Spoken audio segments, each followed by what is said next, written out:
Well, welcome everybody. Welcome to the Unifier radio and TV station. Today we dey come to you on we usual program for Meet the Unifier. And today we dey live and Dr. Richard Konteh dey with me at the studio as usual, where he can tell we the wonderful things them way it gets in mind for the people of Sierra Leone and for the APC Party. And Dr. Richard Konteh been just finished another interview with Telly to Rachel, and it come on again. Now this program as usual because you know one for disappoint people because we always know say they are so live with we every Saturday at this time. So Fambulen, welcome from everywhere in the world where they listen to we. This na radio, this na the Unifier radio and TV. And you they listen this program from the unifier.com, the unifierradio.com, richardkonteh.com, and we also they live on Facebook, Instagram, Twitter, TikTok, and LinkedIn. And we they also encourage you for make you download the radio app. It on the Apple App Store and Google Play Store. Just search the Unifier Radio and you go get we app every day. So Fambule will go straight to the program. And today, as usual, we get the front runner, the presidential aspirant for the All People's Congress Party, Dr. Richard Konteh. And Fambulem, I just want for welcome Dr. Richard Konteh na the stage, now the studio. Thank you very much, Albert. My pleasure for day with you again this week. Yes, thank you, Dr. Konteh. And we know say this now a very busy time for you. You just come out from another interview to this other interview, so it will be very, very busy for you. But Fambulem really appreciate that you take the time for make you there so today, and so that then go hear your voice every day. Dr. Konteh, we no need for introduce you anymore to the public. And so I'm not going to start again for say Dr. Konteh and this, Dr. Konteh, because people and they listen to your program every day and they don't know now who done are Dr. Richard Konteh and they know what you stand for and what you they do. So me go one follow, we go straight and now we talk few things about yourself. And as I go through your website, I know say you get a Master of Science degree in development planning and management. And you also get a PhD degree in spatial planning and development coordination. How you go able use this knowledge for help Sierra Leone for help Sierra Leone develop, make it be, a developed country? Well, thank you very much. I think for somebody would make a positive impact at this country, it go beyond just academics. Academics, maybe they give you the tools where you go need for apply yourself. But I think waiting set me apart, maybe again, my background and the experience where I don't gather over the years. I start my early life as a teacher, untrained and unqualified teacher at the secondary school. I go college, I come out, I come back, I teach, this time as a qualified teacher. Before I go do my first master's and my second master's degree, and then my doctorate. In between, I come after my second master's degree, I can lecture Nigeria, and also start my development work with the Wesleyan Church of Sierra Leone before I go back for go do my PhD. And then after that, I've been a lecturer in Nigeria whilst I still work CRS. And that is the time where I really start my civil society activism.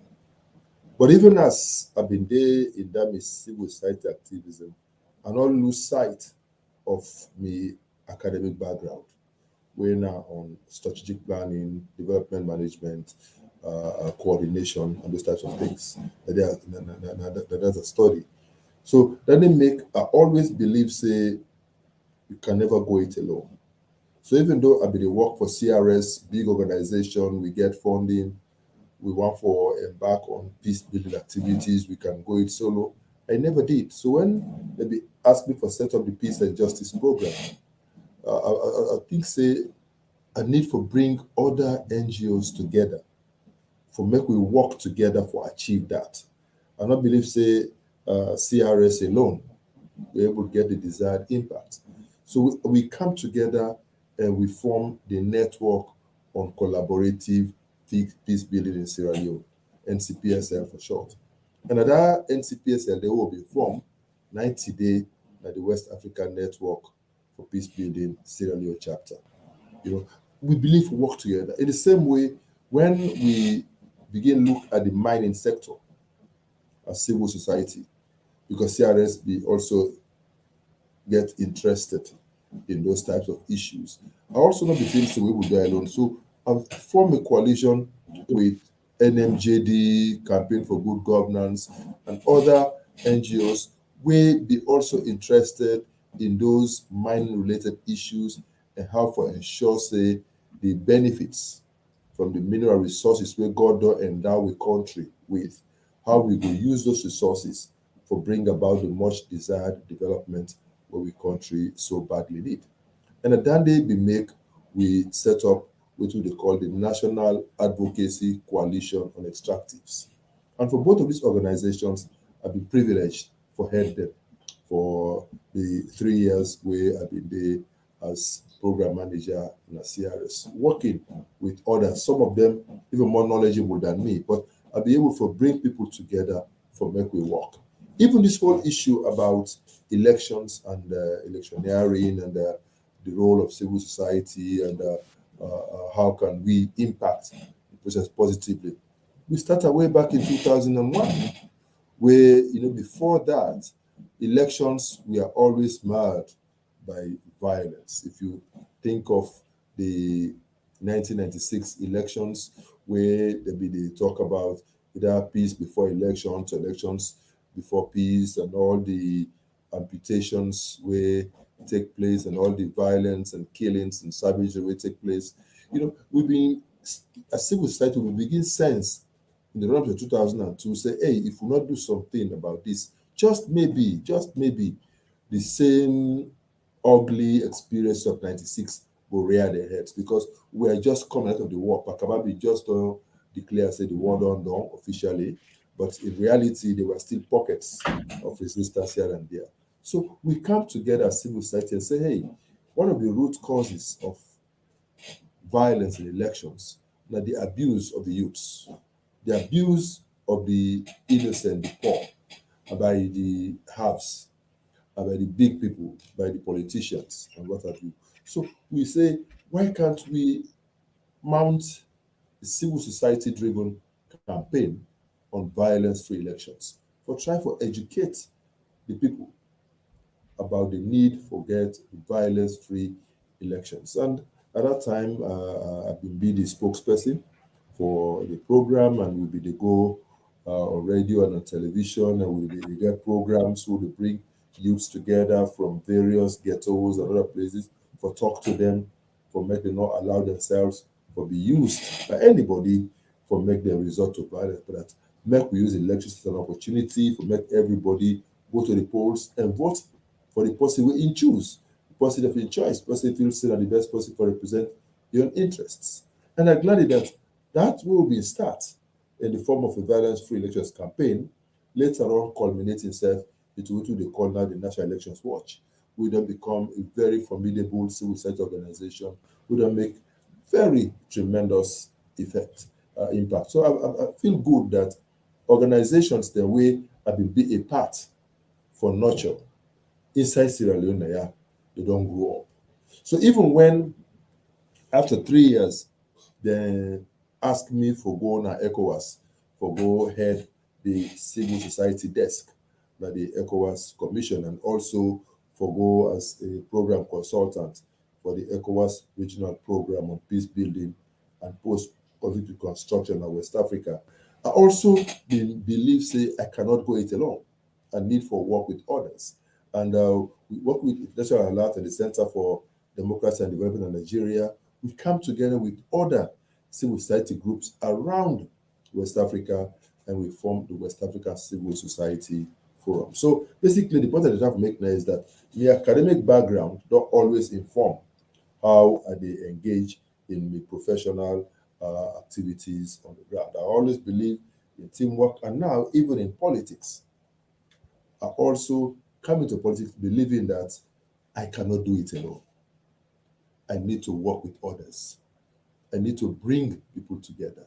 I need to unify people so that we can work together with a shared purpose, a shared conviction, a shared vision, so that we all can work together and make a meaningful change. I also bring in my peace building background, where I study, I get some diplomas then, where I do at various periods in various institutions from the US. I go study there in the US in peace building, and I also study in Ghana in peace building. I get those diplomas, and I'm practically involved in peace building efforts, both in Syria and in the sub-region. I say, how can I bring that to bear at the national level? How can I help heal the divide where there is in this country? It's not tenable. We can't continue like this. We can't continue being polarized like this, wherein people will not get anything better for offer. They just feel say they can thrive on polarizing the country, either along tribal lines, along regional lines, or what have you. So I make this my crusade. I make this the crux of my campaign for saying, I have to be the unifier. I have to be a champion for bringing people together, and that I should therefore find people of like minds we can work together to achieve that. And that brings me to this politics and into what we talk about today, for see how I can work with others to build a formidable team for unite this country, and working as a team put this country back on the right trajectory for sustainable peace, development, and what have you. So this is basically why I'm here. This is basically why I am in politics. This is basically how I'm using my academic background to inform my professional, even political career. Thank you so much, Dr. Konteh.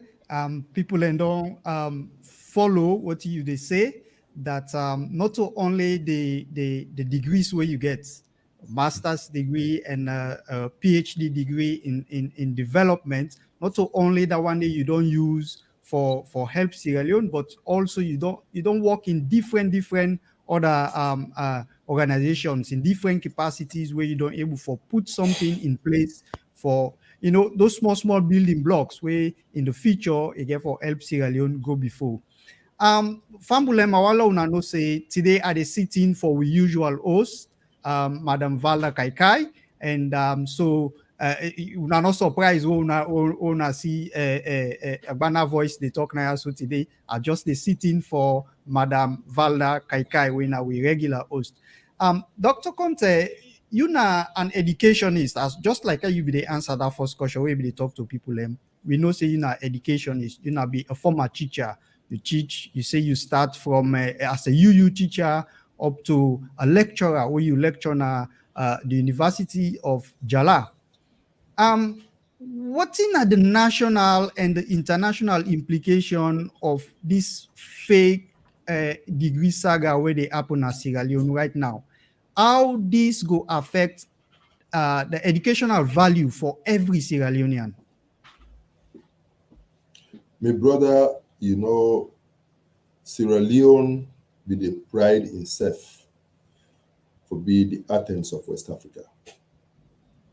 With the pride we serve for say, inside now we get the first university in West Africa. And now we get the first civil service training college in West Africa. So in this entire sub-region, even in Africa, even in Southern Africa, I remember I meet people from Zimbabwe and other places. We say na Sierra Leone they can get their professional training. Sierra Leone with the pride itself as that institution where they produce people of excellence, where they go back to their countries and make positive change. So we were known for positive things as they relate to education. And Sierra Leoneans, the way they get the opportunity for go out, for go study, they be excel in all fields. And our certificates were respected. our degrees were respected.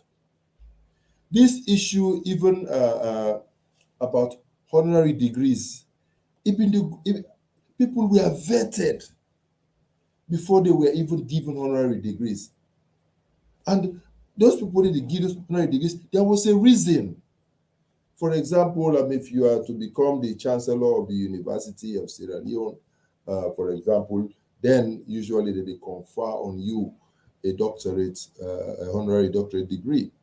But even with that, I know of a case wherein the university being refused for confer a honorary doctorate degree on a sitting head of state, because they say they not feel say, even though na head of state, even though yes, by virtue of that, they're the chancellor of the university, but they not feel say it quite merit what it mean for make the University of Sierra Leone confer a honorary doctorate on them. So they never do them.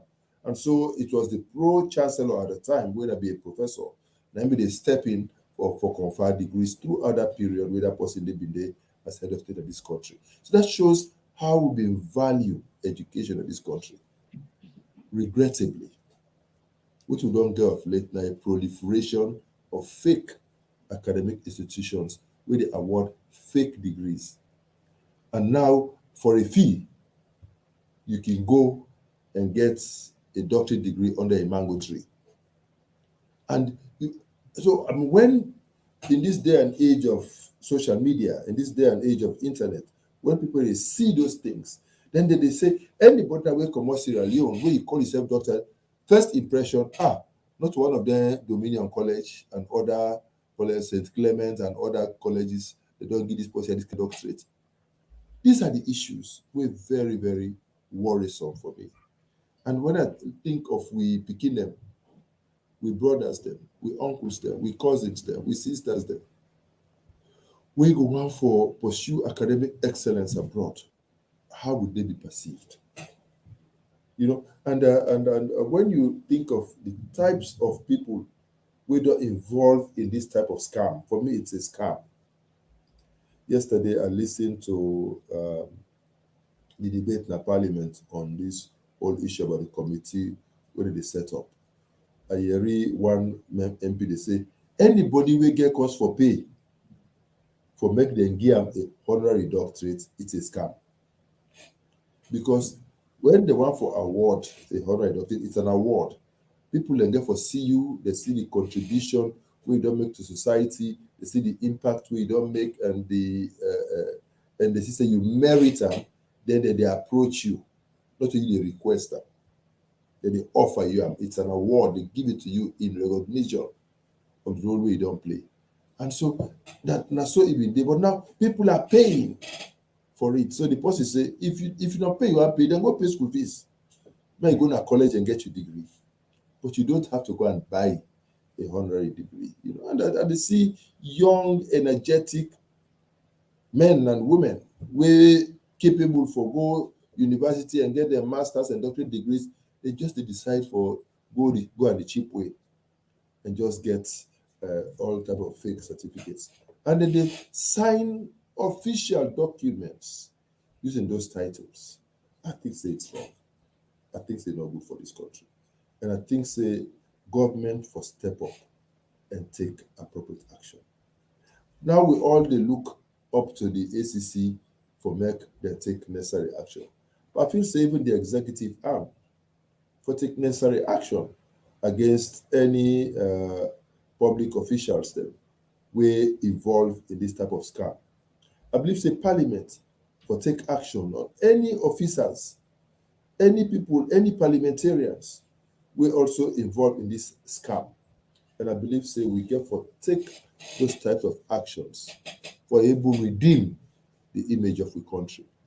Because right now, I tell you, we don't like poker who they work all over this place. Nobody knows again who has a credible degree, who does not have a credible degree, because there's a proliferation of them all over the place. And I don't think that's good for us. And with a prayer, I hope that something will be done pretty soon for address that. And I believe, say, I hope, say, the executive will take the necessary actions. If they don't, when APC comes to power in 2023, with Dr. Richard Konteh as president, we go sanitize the educational sector of this country, and we go ensure say never again will such a thing happen, because we will set very bright examples for everybody to see, and it will be a deterrent to anybody who will want to do those types of things. We want to indulge in those types of things, and all of those fake institutions where they exist in this country, where they jeopardize the future of the unsuspecting young men and women in this country, and what not types of fake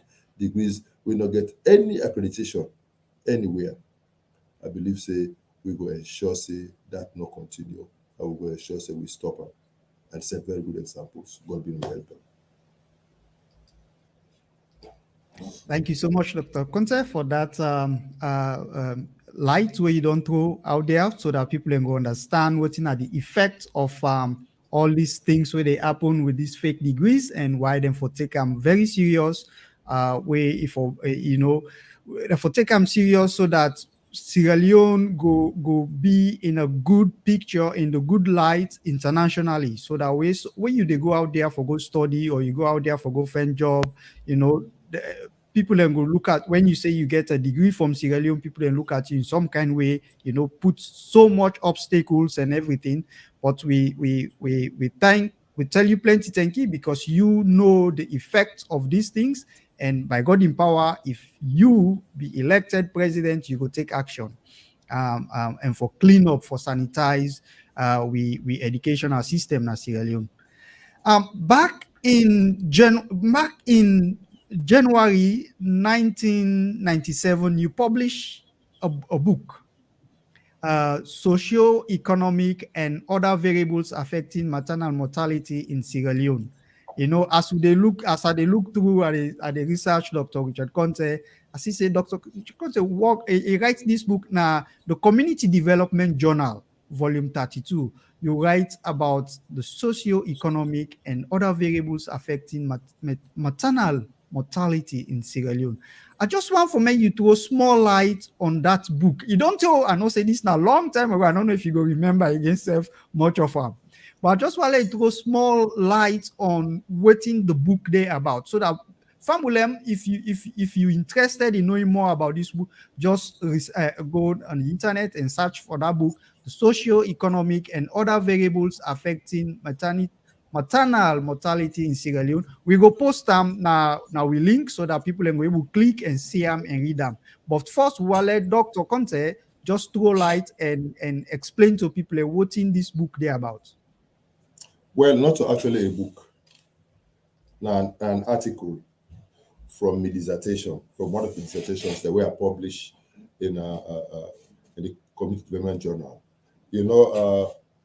When they go university, for my first degree, I've been get for write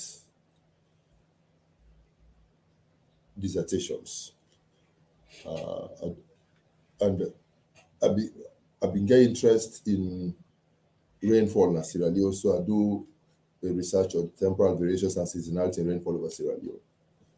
When I grew up in Bombali, primary health care, Plan International, na be big deal na Bombali district. So I've been curious for know about it. So for me, education dissertation, since Plan be then involved in education, I do an evaluation of the primary health of the Plan International program na Bombali, so especially as it relates to the say you do in education. So that was fine. When I go Canada Najala for do my master's degree, under this provincial professor Habagogo Samakande, I will get interest in health because of my experience with my people and the communities there, and the effects of whether they happen. But I'll be especially interested in maternal and child health. But I'm not a science student, I'm an art student. So now I say, well, it's let the doctors, the science people look at the clinical factors where they affect maternal mortality. They know them, postpartum hemorrhage, and all of those different types of issues where they lead sepsis, where they lead to maternal deaths. I say, let them deal with those issues. These are clinical factors. I say, but as a social science person, I believe, say, there are other factors where they affect maternal mortality. And so I say, me go therefore focus on the socioeconomic and other factors, even though the entire dissertation will be actually an evaluation of the primary healthcare program of Bobali district. But because we get a situation wherein when they launched the primary healthcare program in 1978, thereabout, they'll not be actually do any proper baseline. Because I go through the offices of the Ministry of Health, primary health care, there was no baseline where I will use for really able to evaluate the impact, if any, of the primary healthcare program using quantitative data. It not be possible. So therefore, been decide for, and I would not even be get any reliable estimates of maternal mortality. So how can you measure impact?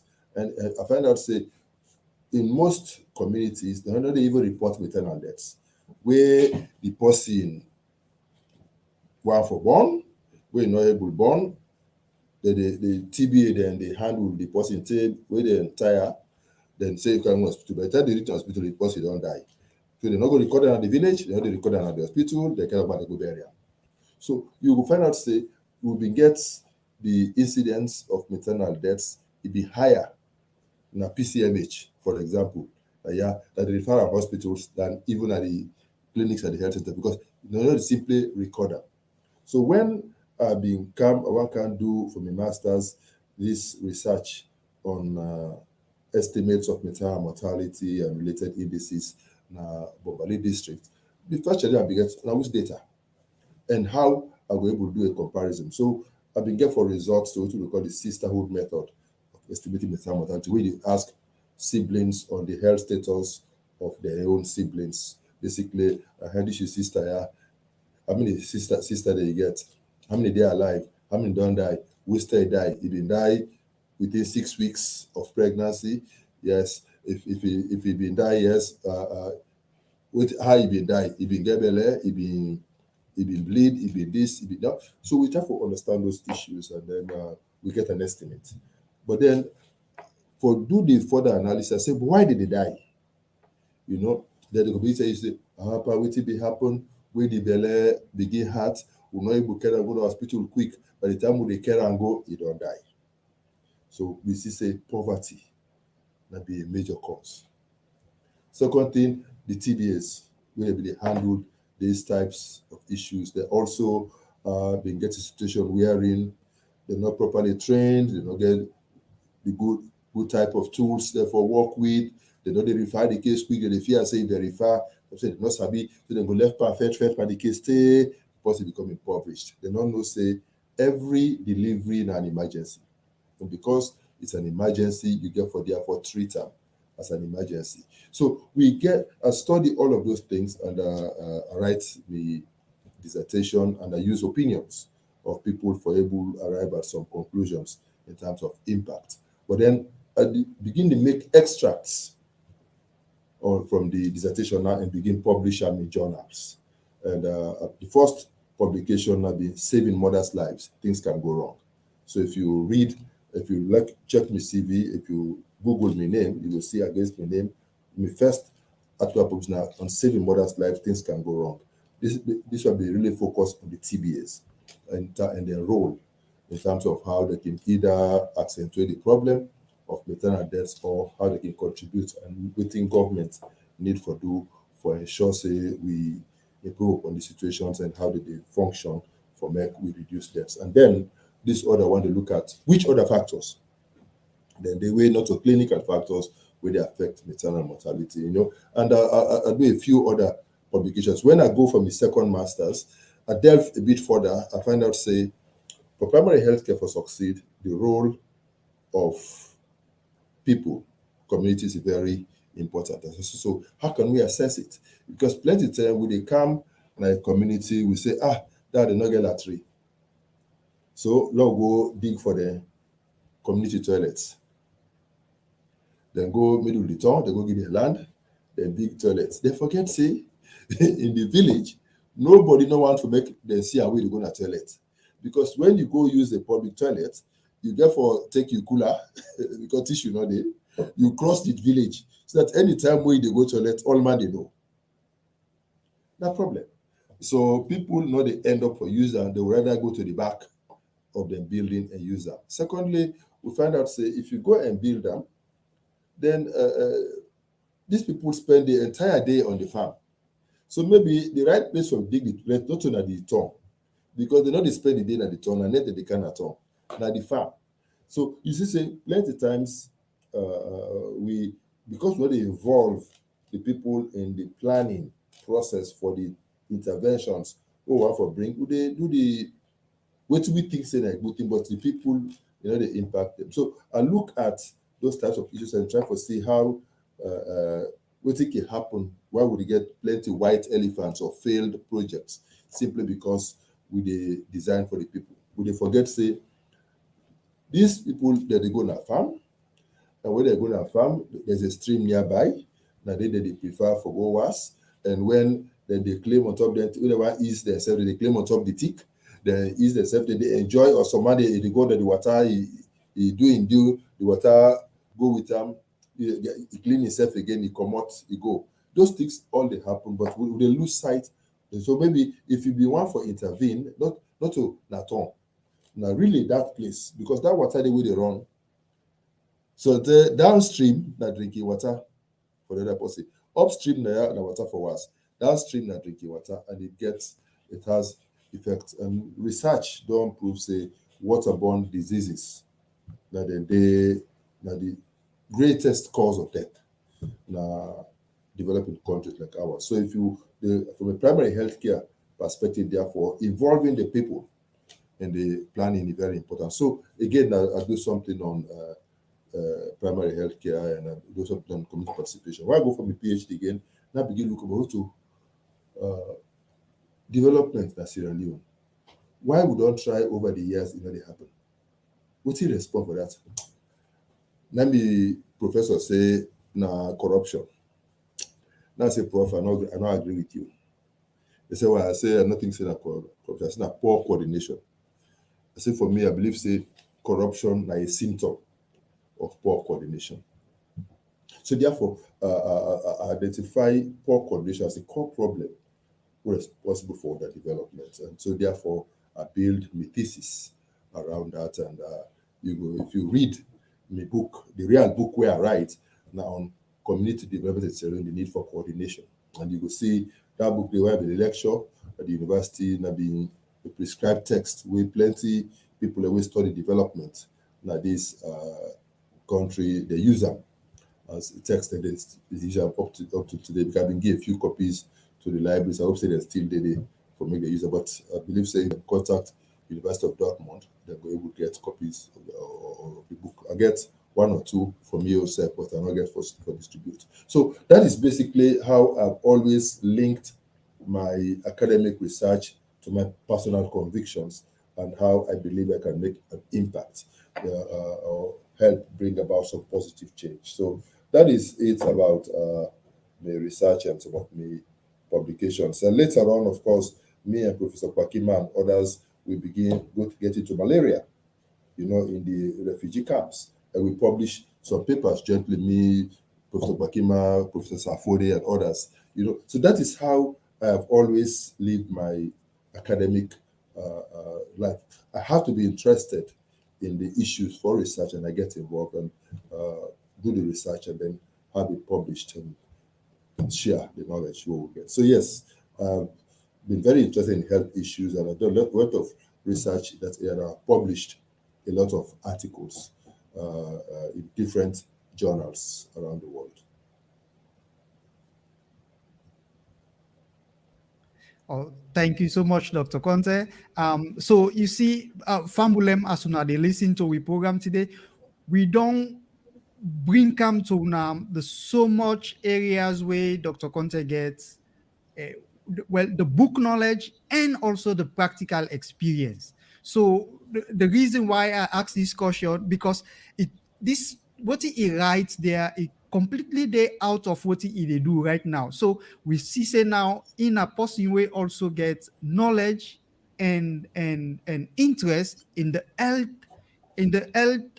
or the community development of we people na Sierra Leone. So we I want to make you take time research some of them things here so about Dr. Richard Konteh, so you know say not only politics but he also know the things the things the way they affect health, things the way they affect community development.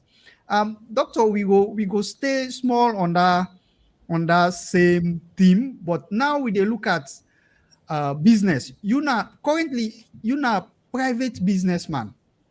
You know, if you don't do Yes, the politics for some time, now you left. Now you now private businessman, and you there in the hospitality industry. yes. Um, you know the difficulties where Sierra Leoneans and the experience for run business na salon. How Mhm. you go able for improve the business environment for every Sierra Leonean, especially like them people away, you know, those small businesses. How you go able improve the business environment for them? Well, make I start first for give a background about how I get to the business. I've always been a businessman all my life. From when I left college, my first salary, I begin to buy granite at the store where the term reach, I change them to rest. I store am. Where the term reach, I change that to Pamai. I store am. Where the term reach, I change the Pamai back to granite. And then now from the profits, now I feed myself at the house. And I dey continue for plowing the head money. So now that make throughout the 2 years where I teach na Kamakwe Secondary School, I was okay. I not be need anybody in assistance. I be able to take care of me siblings. You know, I dey pay school fees for them. I dey feed them at the house. I dey also assist my parents as a young graduate, in my very early 20s, just from university. I be able get a steady home whilst at the same time I be also dey take on a lot of responsibilities at the school. That is me, you know. And when go Germany for go study, because I be always know say I'm not going for stay in Europe. I get for return to Europe. And I know say my allowances alone are basically enough for me sustenance. But I need for maybe do something extra. So whenever I work, now during the long back, I make some extra cash. I dey save some money. I dey buy matokade and buy other items. I ship them kind of Sierra Leone, and then when I kind of Sierra Leone, I dey sell. Then I take the profit, I buy land. Then that they make as far back like my house society so way back in 1996 now I buy the land. You know, and I start the process for bill. You know, although I start this which I those day now, I'm not able to continue. I stop. I go na Kaningo. I go in 97. I go buy land na Kaningo. I start for build them, and I finish for build the house in 2003. But the good thing is that I start for build that house when I was a student, and I make the money from business. And they buy things I can't sell, and God be they bless me. Anything I count they sell.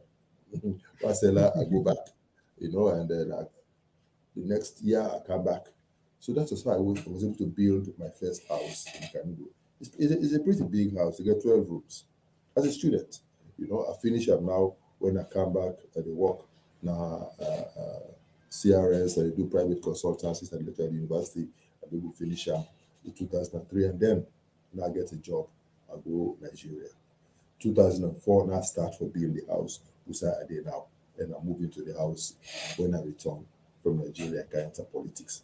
So I've always believed in business. So even when In 2005, 2006, we don't build with family house in Makeni. Me wife drawing from that experience where we don't get for say we always get for find a way for supplement with income, because we find out say the job as a minister, deputy minister, they pay we pittance, is not enough for make we able to break even. So my wife say, Richard, this hostel we don't be like yes, it didn't Makeni. He said, but we seldom they kind of Makeni. So the host just did the waste. Why would not go start a guest house? So in 2009, my wife registered a sole proprietorship and began run the guest house, and then God help we with the guests from time to time. So myself, if I travel small, I get small per diem, I can support them. So we begin expand the guest house from 6 rooms where we start. Now we get 43 rooms. That's how they develop, so we always believe in starting small and expanding gradually. And in the process, they provide a service to the community, whilst at the same time we provide employment for the youths and help for impact the lives of others. So we're not in business, but waiting don't happen over the last 4 years. Well, Ebola told you bad name, Corona told you bad name, but I think say the greatest impediment where we get to business at the tax regime. It's simply untenable. You get a hotel or guest house, for example, city council or district council, they can meet you. You for pay all kind rates, all kind taxes. That they can give you the banknote. We then come out. Now sit down with the own, then come out, and now the car with the own, then come out. And when you put all of these various taxes where you get for pay, and you ask yourself, what service? I mean, tourism itself come with the own, and you ask yourself, what service am I getting? What service am I getting? Because when you pay tax, you get a reward for the tax rate you pay. In terms of amenities and other things. Even water we get for pay for them, even light, it's so expensive. So the cost of doing business overall, it becomes prohibitive. And so we see plenty people that they start, then they crumble in business, primarily because they're not able to deal with this over taxation and over demand on the small businesses. And this really, and when you want to expand your business for make you able to make more profit, the interest rates are prohibitive. There is no way, for example, may not believe say anybody will take any loan above 10% and you survive. Even 10% is too high per annum alone for do business at this country. They survive. You go collapse, and that is why when I was Minister of Trade, I found out say we needed to support small and medium enterprises. So when we got this grant from the Japanese, we convened a steering committee and included in that program, with the approval of cabinet, we included in that program a structure, a facility, a fund for able to support small and medium enterprises. And we pegged the interest rate at 5% per annum, because the intention was really for these small businesses, these small and medium enterprises to make money. And they hope say, waiting we go end up for do, we get too many people in the informal sector of this country who don't pay taxes. We have very few people in the formal sector who will overtax. So we believe, say, and then that's something where I will do when I become president. I think, say, and based upon my experience, I think, say, waiting government need for do now for lower the taxes for the people that were already there in the formal sector and allow them for make profits so that they go employ more people and they go increase salaries and people and will live well. And then when you lower the taxes, you try for broaden the tax base and try for bring more people from the informal sector into the formal sector for when they pay tax. I believe say when that happen, we will generate more income. Because when that happen, even at the key, you get more money because you know the situation wherein people there, because the taxes at the port are prohibitive, they import things. Two things can happen.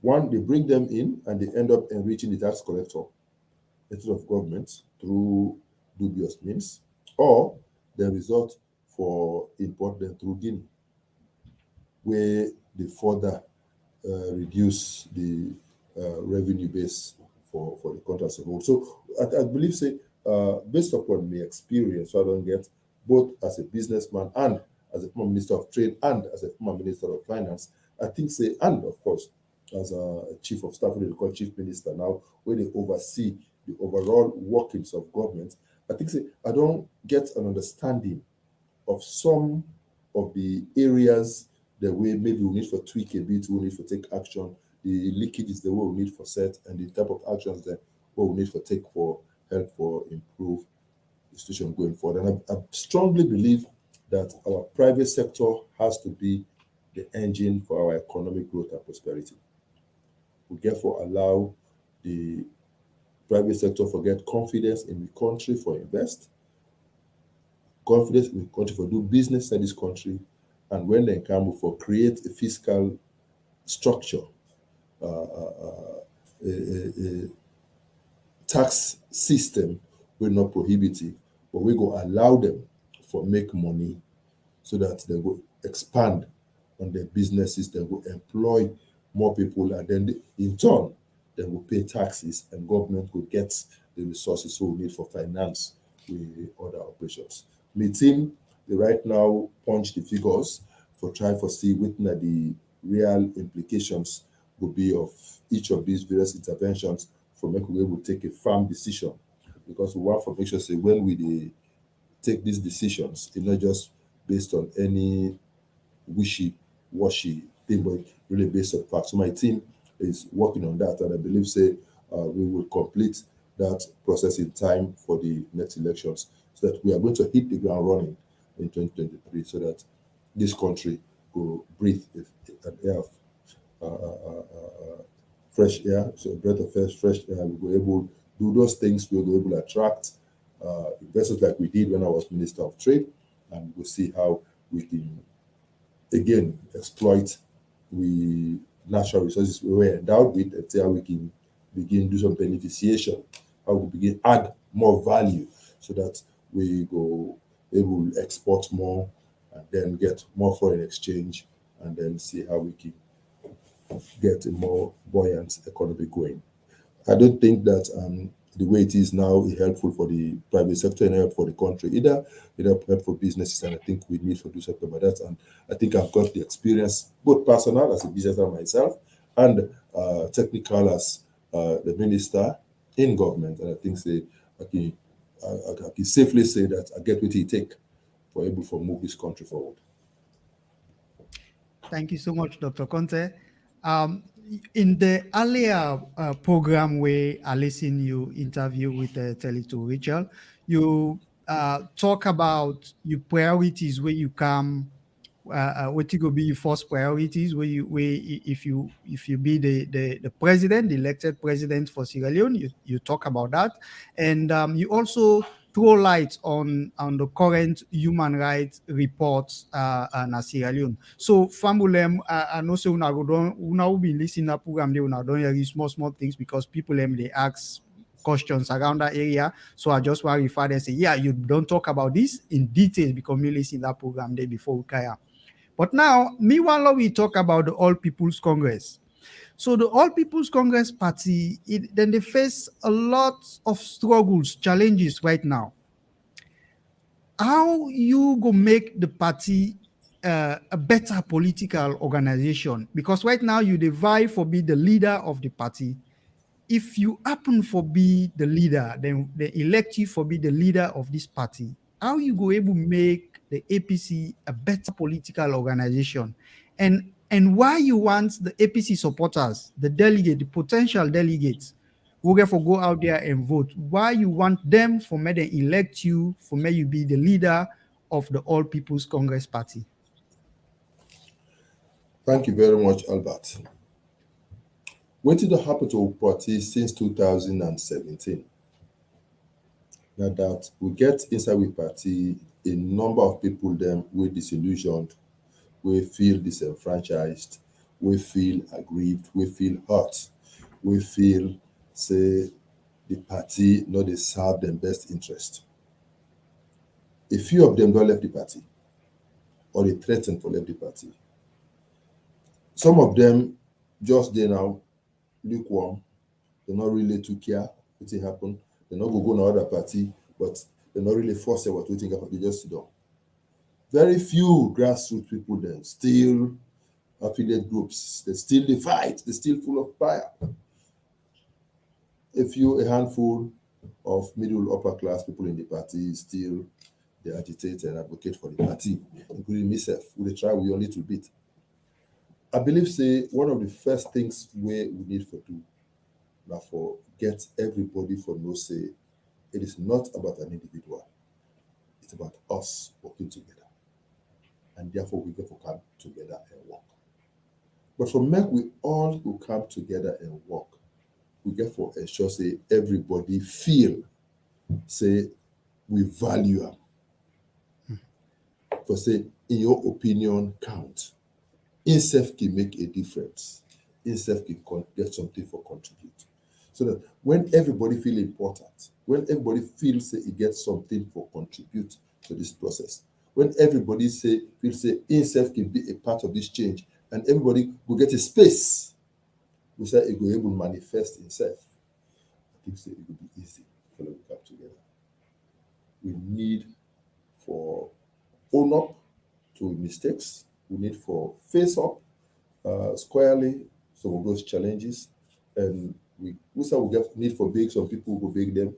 We need for cajole, we go cajole. We need for use pep talks, we use pep talks. But we will not get any option. We have to come together, and I will not sleep. I will not rest until I'm able to bring everybody back on board for now we can work together for a short victory for the party in 2023. I think that they very important. Once that has happened, then we now get for look at the entire administrative structure of the party. But I believe that is an area where we incoming chairman will play a very active part. But I believe I will give every support we are able to give to the chairman and the secretariat for make the ensure say we structure the entire party from the ward level right up to the national level for make sure say every level function. Let's go back to those days of Pasheki in the APC, where every sector of the function. When they say this person actually that this constituency, anybody can they go no. We will empower them. Our executives, we will empower them. We will make the various structures functional. They have to function so that the party, where they say like party of structure, like grassroots party, it get for be real. And we are going to do that for ensure say things that they function. And that I believe when we think about other political parties, you always think about the ANC in South Africa, for example, how they don't develop, they don't get to this. I believe we can do the same in Sierra Leone for build a party for the future, a vibrant, formidable party. So where somebody can resign as foreign minister, like the current president of South Africa, who resigned as a foreign minister to go and become the Secretary General of his party. And then later on became deputy president and now he's president of South Africa. That is what in Germany there was a time when Muteferi, he was transport minister. He resigned to go and become the secretary of his party. That is the type of party I want, where when people go see reason When they go work for can work for the party. But when they say for can work for the party, it's full-time work. And for the full-time work, it be properly remunerated at all levels. And we will see how the party will function as a real functioning party. I think that is a part of the maturing process of a democracy in this country. And I think so we could do that. Once we don't able to build a strong and formidable party with a stand the test of time, then we can now get another set of people that will be poised and focus on the governance issues and responding to the everyday challenges and the everyday needs of the people there, for ensure say we become a party of the people, so that we communist history, even though now it don't blend, it don't transform to the current democratic trends with the current capitalist systems, the way they go. We go find a fine blend of the two, so that we will become social democrats, for ensure say we able respond to the needs of the time and make the party for the present and also a party for the future. That is what I mean when I say I will be a bridge between the old and the young, so that we will ensure say we build a party for the future, where the issues about transition, the issues about succession in the party will be seamless going forward, and we don't get all the unnecessary rancor and issues that we set we are part of necessarily. I believe we can do it, and I believe with the right temperament, the right spirit, right motivation, we can do it, and I'm sure we will do it. Thank you so much, Dr. Konteh. And now, as we wrap up, just want to make you give your last word to the family where they listen to me right now, the APC supporters, the potential delegates. Make you just give me a last word where you want me to take throughout the week. And Fambulem, if you not be able for listen to the beginning of this interview, it will be available now the Unifier radio throughout the week. So, but for now, we want Dr. Konteh for make give we the last word we all go take for the week. Until next week again, we'll go here for now. Fellow Sierra Leoneans, fellow APCians, now is the time for us to decide to move on with a new, vibrant APC. We need for we come together.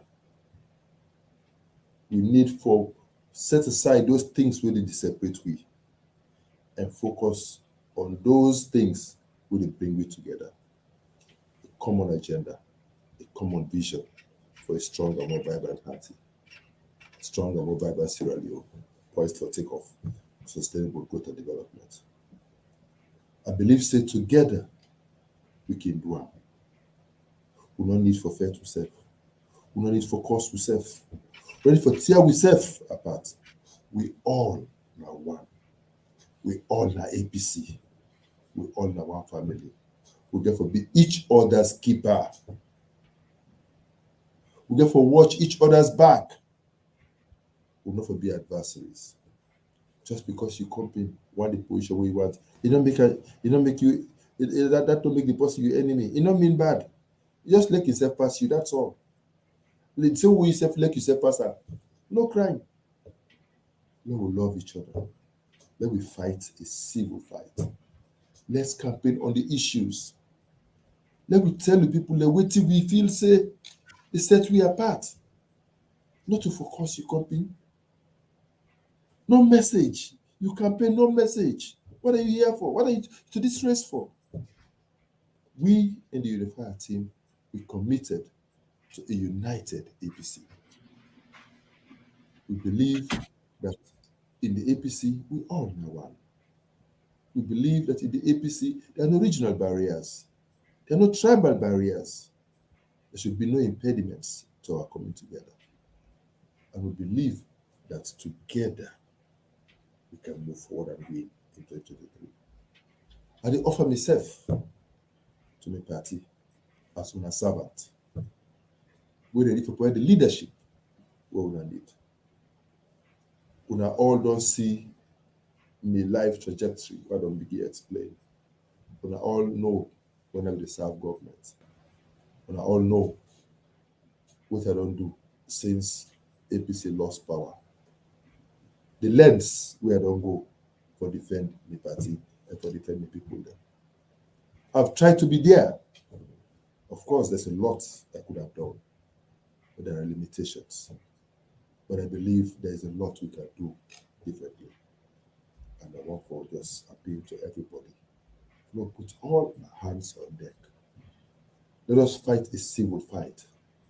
Let's see ourselves as brothers and sisters. Let us believe that together we can build a vibrant APC. Together we can win. And together we can redeem the Sierra Leone. Join me in Operation Unify Sierra Leone. Join me in Operation Redeem Sierra Leone. Join me in Operation Develop Sierra Leone. Together we can make it. Thank you very much. God be our helper. Thank you very much, Dr. Konteh. Well, Famulem, now so we go wrap up today, and we want to tell Una thank you. We want to take the time for join we and for listening to Dr. Richard Konteh. This show they come to you every Saturday every Saturday at this same time, and you go listen to this all week na the Unifier Radio, and you go also if you also go na unifier.com. unifierradio.com, drrichardkonteh.com. All of these now Facebook page, Twitter, Instagram, TikTok, and LinkedIn. You go get a chance for hearing this program again. And I also encourage you for make you go na the Google Play Store and Apple App Store and download the Unifier Radio app. Just search the Unifier Radio app and you go able for download them and take them along with you. Well, we want to tell you plenty thank you for where you stay around and listen to the program. So we go end the program now also today, and until next week, we will now go forget the chance for the host, Madam Vala Kaikai, interview Dr. Richard Konteh again. So we tell you plenty thank you. Bye now.